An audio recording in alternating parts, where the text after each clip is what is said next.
In the summer of 1963, a 31-year-old woman named Margery Elaine Colton reported something to a small research group in rural New Hampshire that has never been fully explained. Not catalogued, not debunked, not filed away under the comfortable heading of mass hysteria or sleep paralysis. She said she had been taken. She said she had been examined. She said something had been placed inside her. And 4 months later, just as inexplicably, it was gone.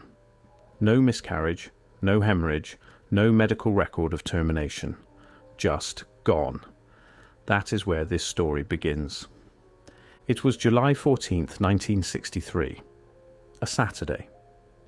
Margery Colton was driving back from a cousin's home in Laconia, New Hampshire, along Route 3, a stretch of road that cuts through dense pine forests and runs alongside the cold, black mirror of Lake Winnipesaukee.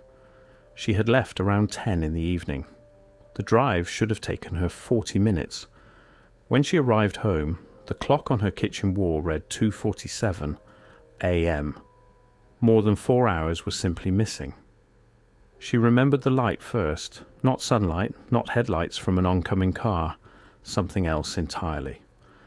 A pulsing, bluish-white luminescence that seemed to originate from above and slightly ahead of her on the road.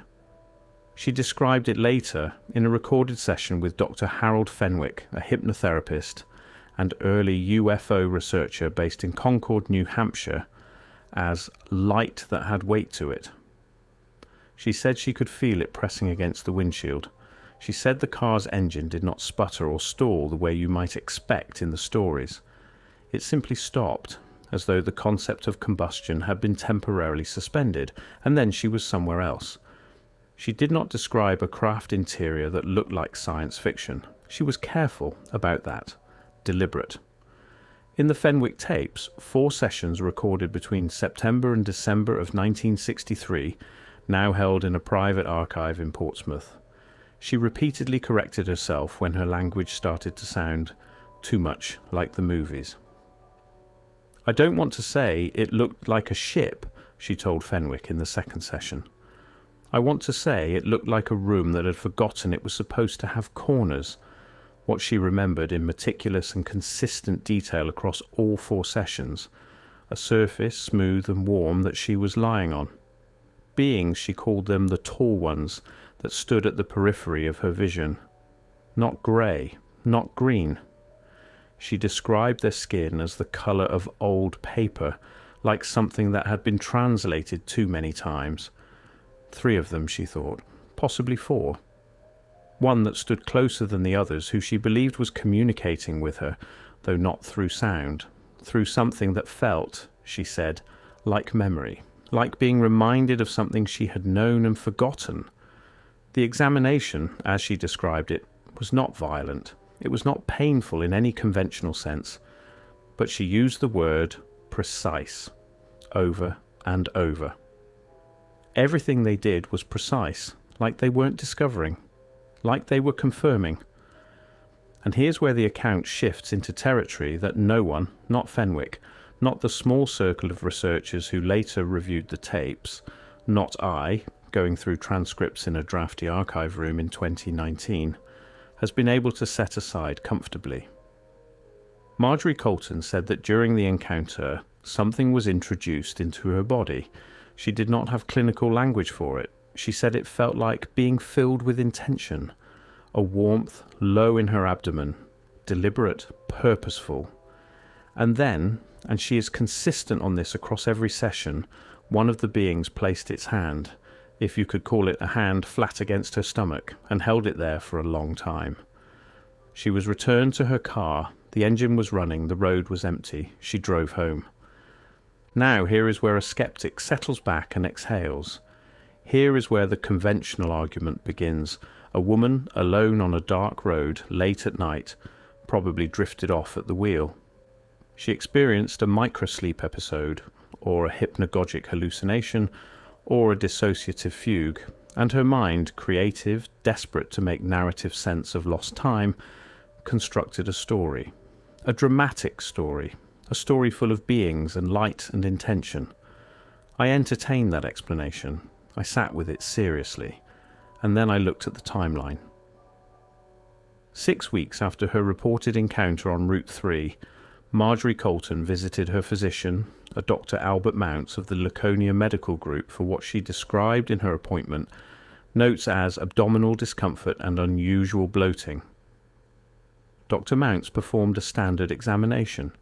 He noted, in his own handwriting in records that still exist in a storage facility outside Manchester, that Margery showed signs consistent with early pregnancy. She was, he estimated, approximately 6 weeks along. Margery Colton, for reasons she discussed at length in the Fenwick tapes, told no one. Not her husband. She was separated from him by that point, living alone in a small house in Meredith. Not her sister, who she spoke with every Sunday. Not Dr. Mounts when he called to follow up 2 weeks later. She cancelled that appointment. She waited. She said she knew, and this is the phrase that keeps me awake, she said she knew it wasn't going to be a normal pregnancy. She didn't know how she knew. She said it was like the knowledge had been given to her in the same way everything else from that night had been given to her. Not as information, but as certainty. 4 months after the encounter on Route 3, Margery woke up one morning and it was over. Not in a traumatic sense, not in a medical emergency. She described it in the third Fenwick session this way. I woke up and something was different. The way a room feels different after someone has left it. I went to the bathroom. There was almost nothing to show for it. A little blood. Less than a monthly cycle. And then I was just empty again. And I knew they had come back and taken it. She never sought medical attention afterward. There is no record of a miscarriage, no record of an abortion, no record of any obstetric intervention. Dr. Mounts's notes from September simply stop, with no follow-up, no second visit, no resolution recorded. A pregnancy, by the clinical standards of 1963, appears to have begun and then ceased without any conventional medical explanation attached to it. The official record simply breaks down here. A notation without a conclusion. A file that ends in the middle of a sentence. If Margery Colton's account existed in isolation, we should, grant it the charitable skepticism it deserves. One woman, one strange road, one inexplicable night. People have strange experiences.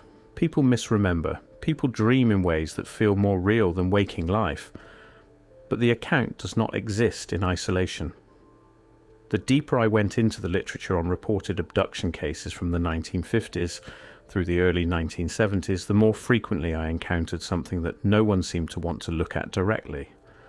A subset, a specific quietly documented subset, of female abductees who reported not merely examination, but biological intervention. And within that subset, an even smaller cluster who reported pregnancies that resolved without conventional medical explanation within 3 to 5 months of onset. Not one case, not two.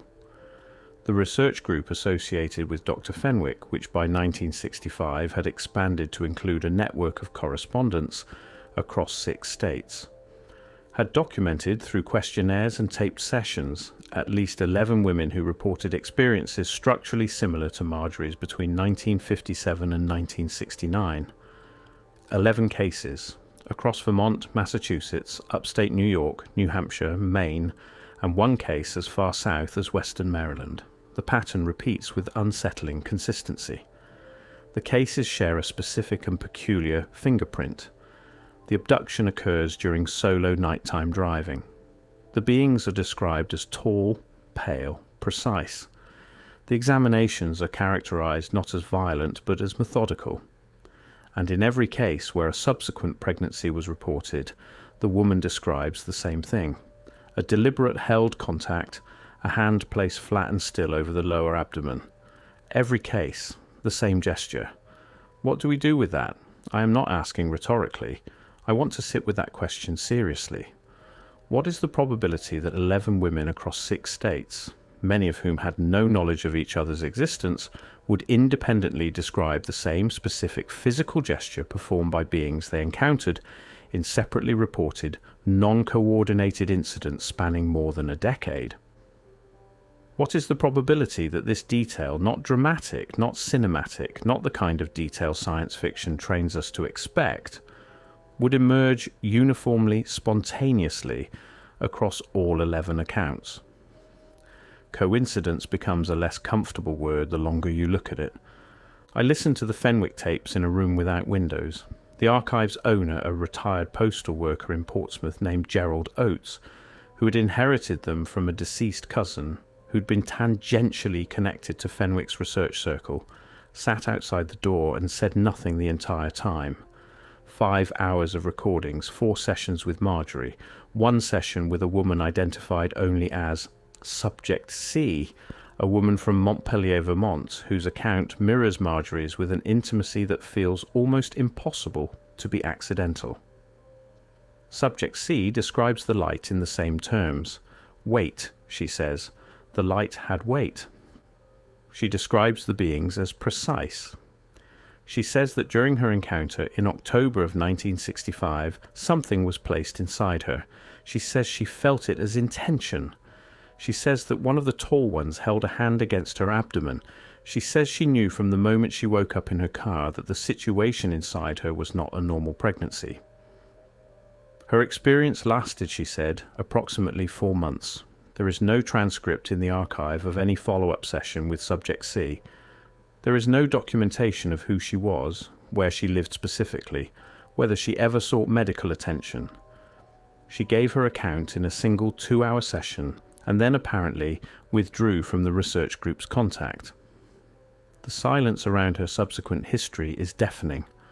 I tried to find her. I contacted the Montpellier Historical Society, the Vermont Department of Health Records Office, the offices of 2 OB-GYN practices that existed in the region during the mid-1960s. I found nothing. No record connecting anyone to the description given in the tape. Either she concealed her identity completely, possible, even likely, given the sensitivity of what she was reporting, or her records have been removed or allowed to decay without preservation. Both possibilities raise questions I cannot stop asking. I want to be careful here. I am not a physician.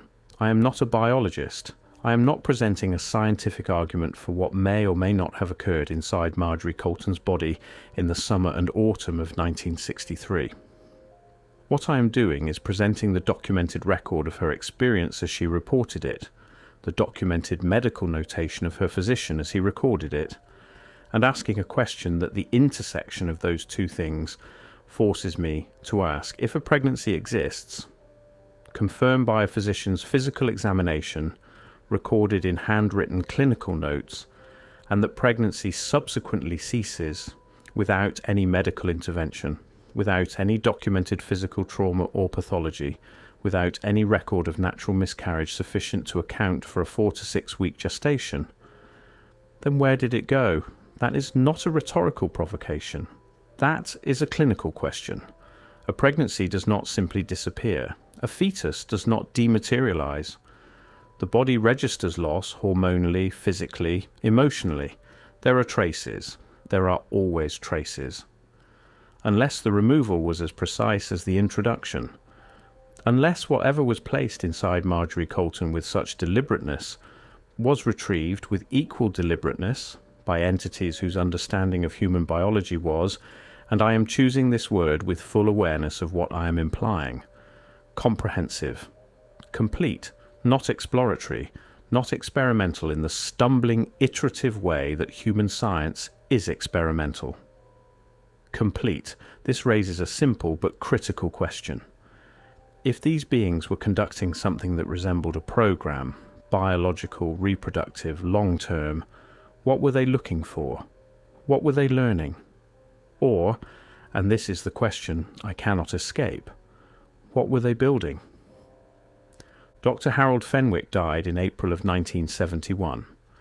Cardiac arrest, according to the death notice published in the Concord Monitor on April 18th of that year. He was 54 years old. He had been in good health by all accounts, until he wasn't. He had, in the months before his death, been attempting to publish a monograph on his research with Margery Colton and the other women in his study group. The manuscript, reportedly titled Biological Interference, a Case Study in Non-Human Contact, though I have not been able to locate a full copy, was reportedly circulating among a small network of academic contacts in the spring of 1971. After Fenwick's death, the manuscript appears to have vanished. No publisher received it. No academic archive retained it. The research group that had formed around his work dissolved within 18 months of his passing. I have found 2 letters that reference the manuscript's existence, one from a professor of psychology at a university in Burlington, Vermont, dated March 1971, acknowledging receipt of Fenwick's remarkable and troubling document, and one from a physician in Boston dated April 3, 1971, 2 weeks before Fenwick's death, expressing serious reservations about the advisability of publication. 2 letters, no manuscript. The evidence suggests something much larger than a single researcher's quiet project. The pattern of erasure, the disappeared manuscript, the dissolved research group, the unnamed subjects, the dead ends in every archival thread, does not feel like the natural entropy of obscure academic work. It feels, and I want to be responsible with this word, deliberate. Once you see the shape of that silence, you cannot unsee it. In the 4th and final session with Dr. Fenwick, recorded in December of 1963, Margery Colton said something that I have returned to more times than I can count. Fenwick asked her, "Do you believe they will come back?" She was quiet for 11 seconds. I counted them. "I don't think come back is the right way to think about it," she said. "I think they never fully left. I think some part of what happened that night is still happening. I think the experiment, or whatever it is longer than I am," Fenwick asked. "What do you mean by that?" And she said, "I mean that I am one chapter. I mean that whatever they started, they have been starting for a very long time. I mean that the child, if it was a child, if that's even the right word for what it was, went somewhere, was taken somewhere, and is somewhere now." She paused. Isn't that the strangest thing to know and not know at the same time? In 1967, 4 years after Margery's encounter on Route 3, a woman in Bangor, Maine, identified in Fenwick's correspondence as E.R., reported to a local minister a nearly identical experience. The minister, a man named Reverend Thomas Calvert, who kept meticulous personal journals that were donated to a small Maine historical society after his death in 1992, recorded her account in his journal entry for March 14, 1967. 4 pages, detailed, the light, the room without corners, the precision, the deliberate contact, the 4-month duration. Reverend Calvert wrote at the bottom of the 4th page, "I believe this woman entirely. I do not know what to do with that belief. Neither do I. The accounts accumulate. They stack up quietly outside the main currents of history, in journals and archive boxes and locked closets and deteriorating tape reels, and they share a fingerprint that grows more, not less, difficult to dismiss the more carefully you examine it. Not the broad strokes, the lights, the beings, the missing time, all of which could be attributed to cultural contamination, to shared mythology, to the human mind's extraordinary capacity for self-deception. No, the specific details, the specific, unremarkable, consistent details that no mythology trains you to invent. The weight of the light, the word precise, the hand placed flat and held. The pattern repeats with the kind of precision that feels less like coincidence and more like signature. I keep returning to what Margery said. The child, if it was a child. There is a question buried inside that phrase that I find impossible to leave alone. If what was introduced into Margery Colton's body in the summer of 1963 was not a conventional human fetus, but something else, something begun with human biological material and something else entirely, then what became of it? Where did it go when it was retrieved? What was it becoming in those 4 months? We think of human development as a continuous, observable, documentable process. We think of gestation as something that happens within the bounds of human bodies, and human institutions and human time. But what if some portion of that process, some portion of what we think of as exclusively human, has been occurring for longer than we know, outside those bounds? What if there are children? If that word applies, if any word we have applies, that were begun here and completed somewhere else. I am not stating this as fact. I am asking it as the question that the evidence, when followed without flinching, leads me to, and that is where the inquiry becomes almost unbearable. Because if it is true, if even a fraction of what Margery Colton described is a faithful account of something that actually occurred, then we are not talking about a strange experience on a dark road in New Hampshire in 1963. We are talking about something that implicates the nature of human reproduction, human identity, and human uniqueness in ways that nothing in our institutional knowledge has equipped us to process. We are talking about something that was happening before Margery, and almost certainly continued after her. We are talking about a program. I drove Route 3 last autumn, late October. The lake was black and still. The pines came right up to the shoulder of the road, and the sky was the kind of clear that feels like exposure, like the darkness above you goes all the way through.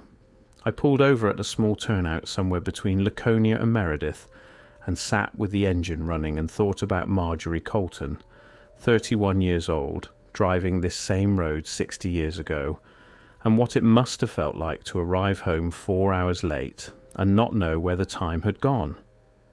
And then I thought about the child, the thing that grew for 4 months and was taken back, the thing that is, if Margery was right, somewhere, still somewhere, part of something longer than any individual life, part of something that does not operate on our timescales or within our taxonomies, or with any regard for what we think we know about the boundaries of the human body and the human experience. Who was it?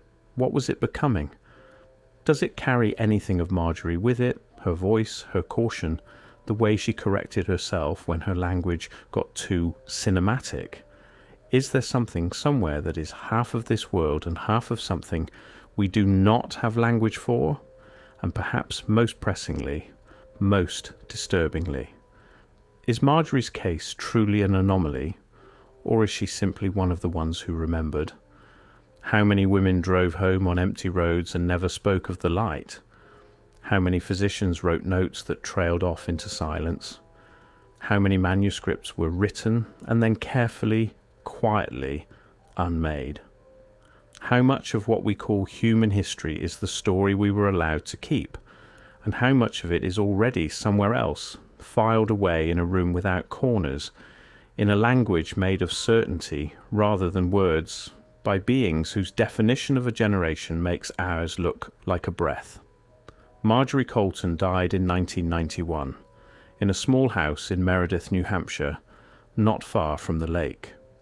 She never recanted her account. She never elaborated beyond what she had told Fenwick in those 4 sessions in 1963. In an interview with a regional alternative newspaper published in 1988, she was asked what she believed the purpose of what happened to her had been. She thought about it for a moment. "I think," she said, "that we are more useful to them than we understand. I think they have been working with us with what we are for a very long time, and I think the work is not finished." She smiled then, according to the reporter who wrote the piece. He described the smile as neither frightened nor resigned. He said she looked somehow like someone who had accepted the terms of a contract she hadn't known she'd signed. The question that keeps me awake, the question I cannot answer and cannot stop asking, is this: what else is in that contract, and who else has signed it without knowing?